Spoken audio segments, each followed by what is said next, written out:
What's up, YouTube? Ryan back today with the Week 6 minor league recap. Welcome back to the channel, everybody. An awesome week in the minor leagues. I will say, before we jump into the video, Single A was an absolute disappointment as far as top prospects go, so it's going to be pretty quick there, but the rest of the divisions held up pretty strong, especially Double A and Triple A. We're going to jump into the video pretty quick here, so as always, if you guys like these minor league recaps, want me to keep making them, please give a thumbs up, subscribe to the channel, share them with your friends. Anything helps. I appreciate it. Let's jump into our first player at Single A. All right, everybody. Our first player we're talking about is Brock Porter again. We're going to be including pitchers in these recaps now because I just don't have the time to make a monthly pitchers recap, unfortunately. So Brock Porter again this week, absolutely dominated.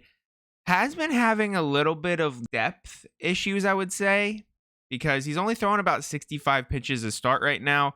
And he only made it 3 2/3. He only did give up 3 hits, 0 earned runs, and 6 strikeouts, though. So very high K rates. The entire season so far.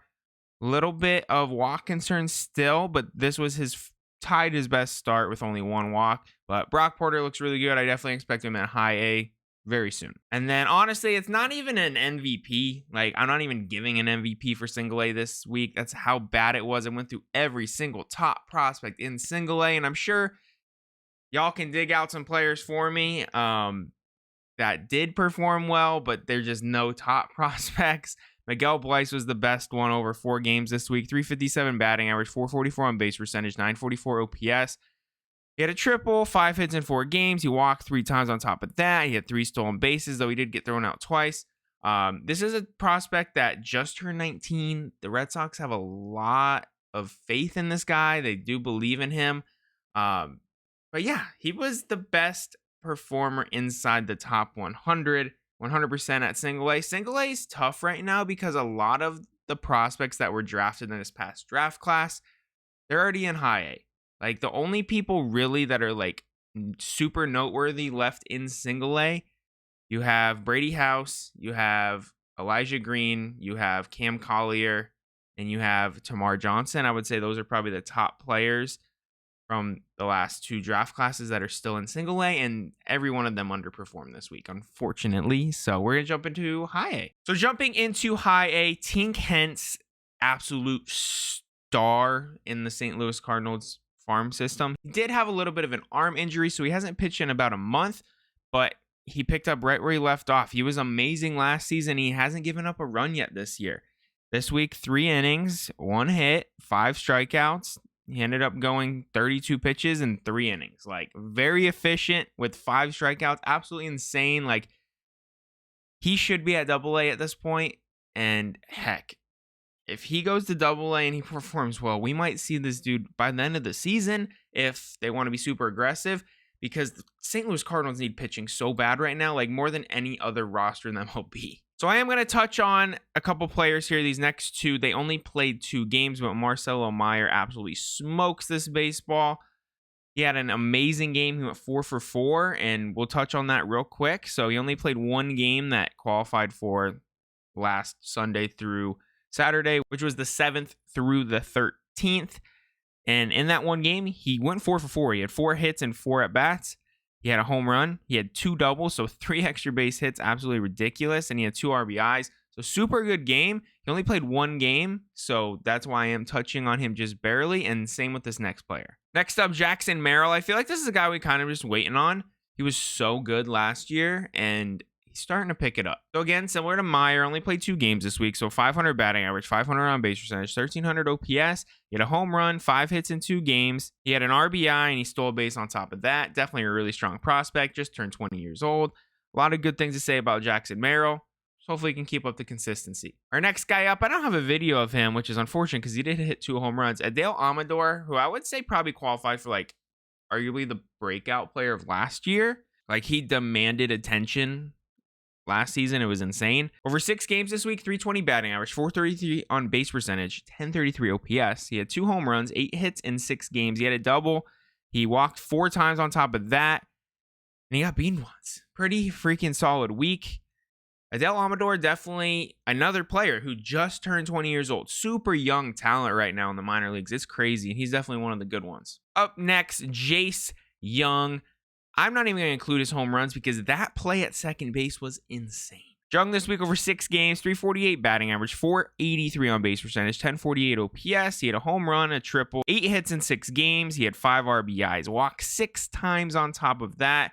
What can we say? I mean, he is old for high A, I will say that. So hopefully they move him to double A sooner than later. But he's a young. Like, what do you want from a young? They just hit. Next up, Carson Williams, Oppo Taco here. This was impressive. This just looked like a line drive to the gap, and it completely carried. Carson Williams is still young, and he's got a lot of power. Carson Williams, everyone knows he was in my prospects to buy before the season video. He's only 19 years old. He already has 6 home runs on the season. And this week, he's kind of doing the same thing he's been doing all year so far. Over 5 games, 273 batting average, 333 on base percentage, which again, could definitely improve in those 2 categories, but his OPS numbers continue to be super high at 1061. He had 2 home runs, a triple, 2 doubles, 6 hits in 5 games, 5 RBIs, walked twice, stole 2 bases. Like, yes, his batting average on base percentage could be better, 100%, but he is hitting for extra base hits. He plays super good defense also. Like, I was looking into it. Like, he only made 13 errors last year over an entire season. And he's only made 2 so far this season over the first month. Pretty dang good. Teammates with Carson, and might be the better teammate so far, Junior Caminero just drives one to the gap here. Junior didn't have any home runs this week, but his numbers still just flying off the boards. Super close age with Carson Williams, too. I think they're only about 10 days apart. Maybe a little more than that, but not a lot. They're both going to turn 20 very soon. Over 4 games this week, 438 batting average, 471 on base percentage, 1283 OPS. He had a triple, 4 doubles, 7 hits in 4 games. He had 3 RBIs, got beamed once. I think Junior Caminero is turning into the top player to chase out of this new 2023 Bowman product. And our MVP at high A, and I hate it just because Dalton Rushing is old for this division, but he is absolutely crushing it. Like, you can't fault a player for an organization keeping you there, right? I don't know why the Dodgers are keeping them down there. They just seem to move their prospects pretty slow, which is annoying. But Dalton Rushing rakes, man. Over 6 games this week, 364 batting average, 533 on base percentage, 1442 OPS. He had 3 home runs, 3 doubles, 8 hits in 6 games. He had 8 walks, and he stole a base. This dude's a catcher, and he's putting up, like, first baseman numbers. Like, it's crazy. Again, he is a little old for high A, but a well-deserved MVP. Moving into double A, I want to talk about Ty Madden. He was in my top 10 for favorite players in the draft class because I just thought he was such a good arm. Look what he's done so far in his minor league career, too. And 2.35 ERA this season alone at double A. Just absolutely dominating. And this week, he had 1 start. He went 5 innings, only gave up 2 hits through 70 pitches. He had 6 strikeouts. Like, the dude is legit. I knew he was going to be legit. He just has really good command with all his stuff. Watch out for Ty Madden. Moving into our next arm, and this one's very, very pleasing to finally see some success here. Jack Leiter, who struggled last year in AA and struggled in his first one. That one was okay. 2, 3, like 4 out of his first 5 starts. Back-to-back starts now with 0 earned runs over his last 11 innings. This week with 8 strikeouts, his new career high. Yeah. Very efficient. 90 pitches. Love that. Love seeing Jack Leiter doing well because his stuff is nasty. And it's all about command with him. If he can just, find the black, he's going to be super, super good. Our first hitter we're talking about at AA is Baby Acuna. Luis Angel Acuna is just crazy good. He is definitely related to his brother. They're even starting to look like twins at this point. It's actually crazy. Again, Luis Angel, he's only 21. He just turned 21 years old. Super young. We might see him this year too if he continues to put up numbers like this. But definitely next year when he is 22 years old, he'll be making his debut at the latest. But over 6 games this week, 348 batting average, 483 on base percentage, 1005 OPS. He had a home run, a double, 8 hits in 6 games, walked 6 times. He stole a base. He already has 15 stolen bases this season. He's one of the fastest players in the minor leagues. Definitely probably the best base stealer along with Zach Veen. Like, those are the two best for sure.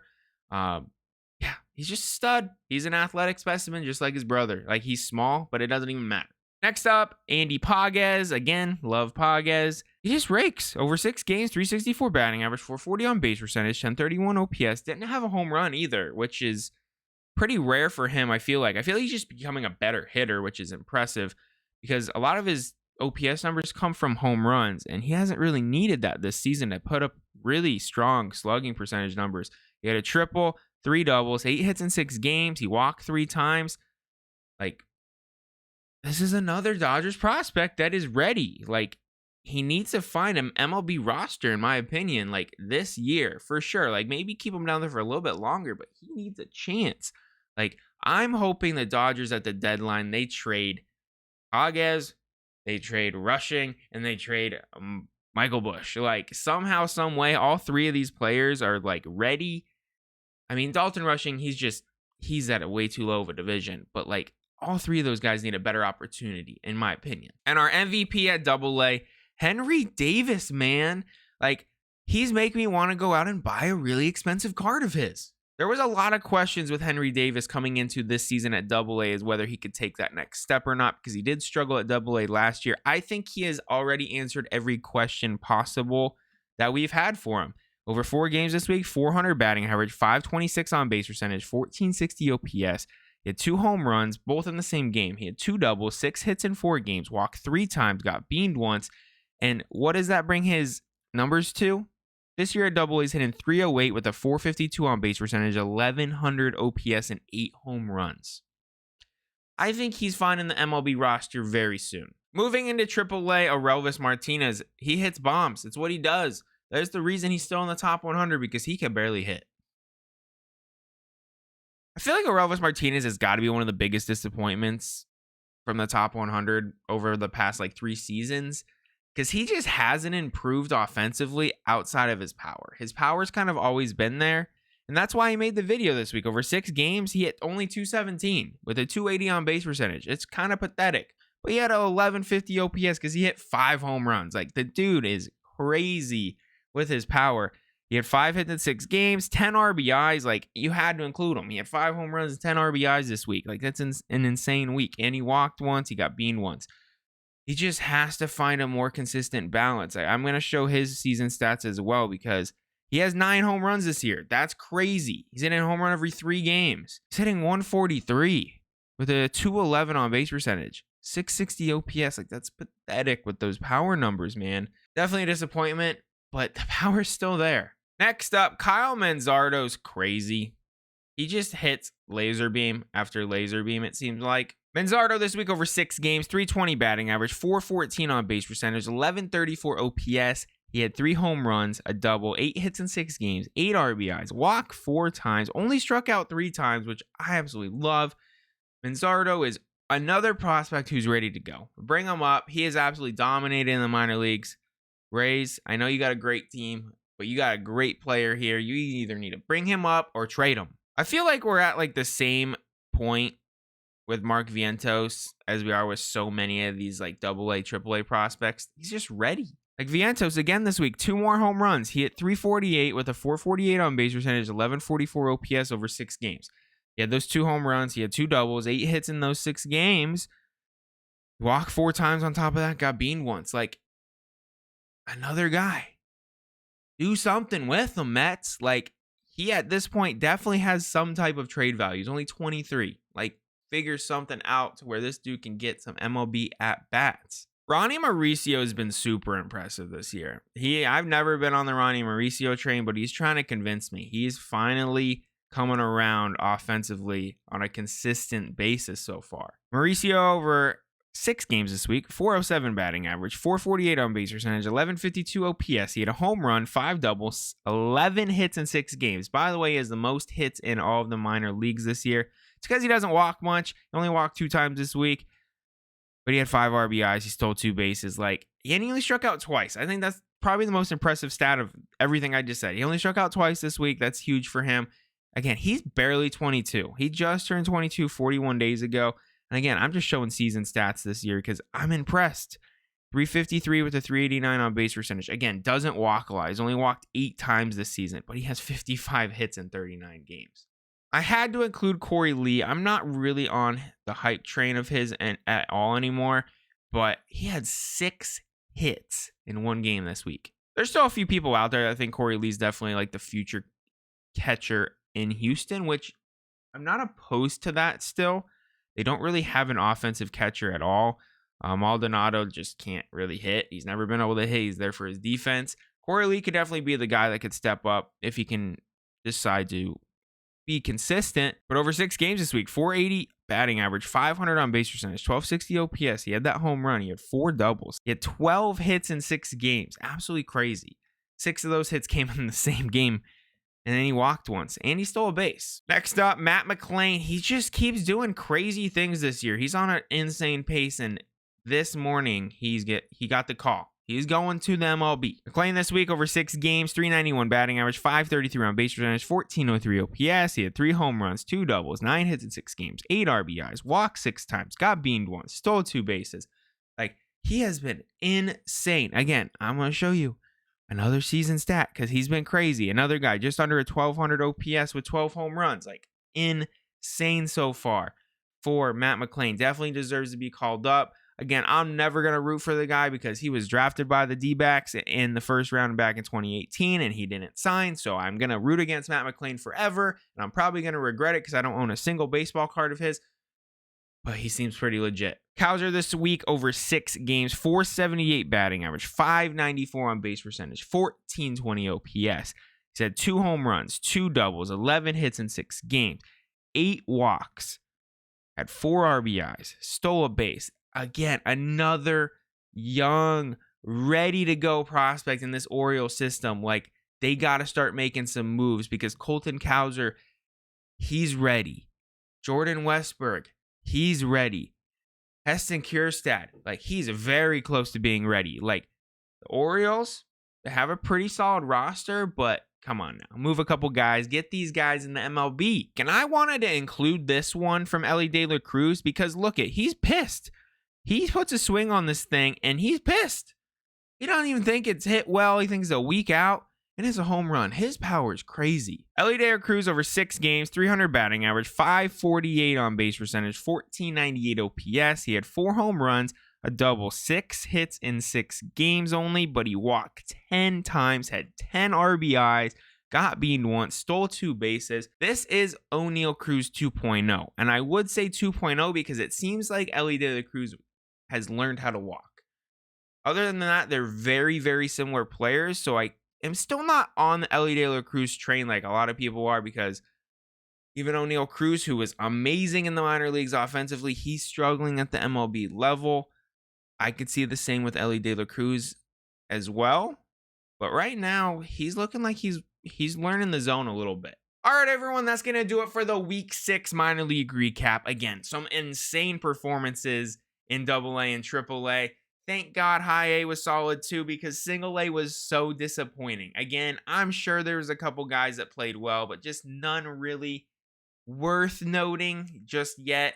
Hopefully as the season moves along, prospects lists start to change, people start to drop off. We'll have a couple more guys that kind of everyone's tracking to. There's a few guys that I do follow, but Single A is so hard because, like, I don't want to be out there and be like, yo, you guys, this guy's insane. Like, he's killing it in Single A right now. And then Single A doesn't really tell the whole story. You're not really facing the best arms. You're facing some crazy arms. Most of those guys can't throw strikes, but you're not really facing great arms in Single A. So I don't like really preaching Single A unless they're like top guys, like top draft picks or guys that have proven themselves through rookie ball and maybe already a half a season at low A. So that's why I didn't include too much on Single A this week for anyone that is curious. But yeah, that's going to do it for this week's video, everyone. If you guys like this video, please give a thumbs up, subscribe to the channel. If I forgot anybody, as always, drop their name and stat line down below. The dates for this week's video was the 7th through the 13th of May. All right, everyone. Thank you all for watching. Have a great rest of your day. See ya.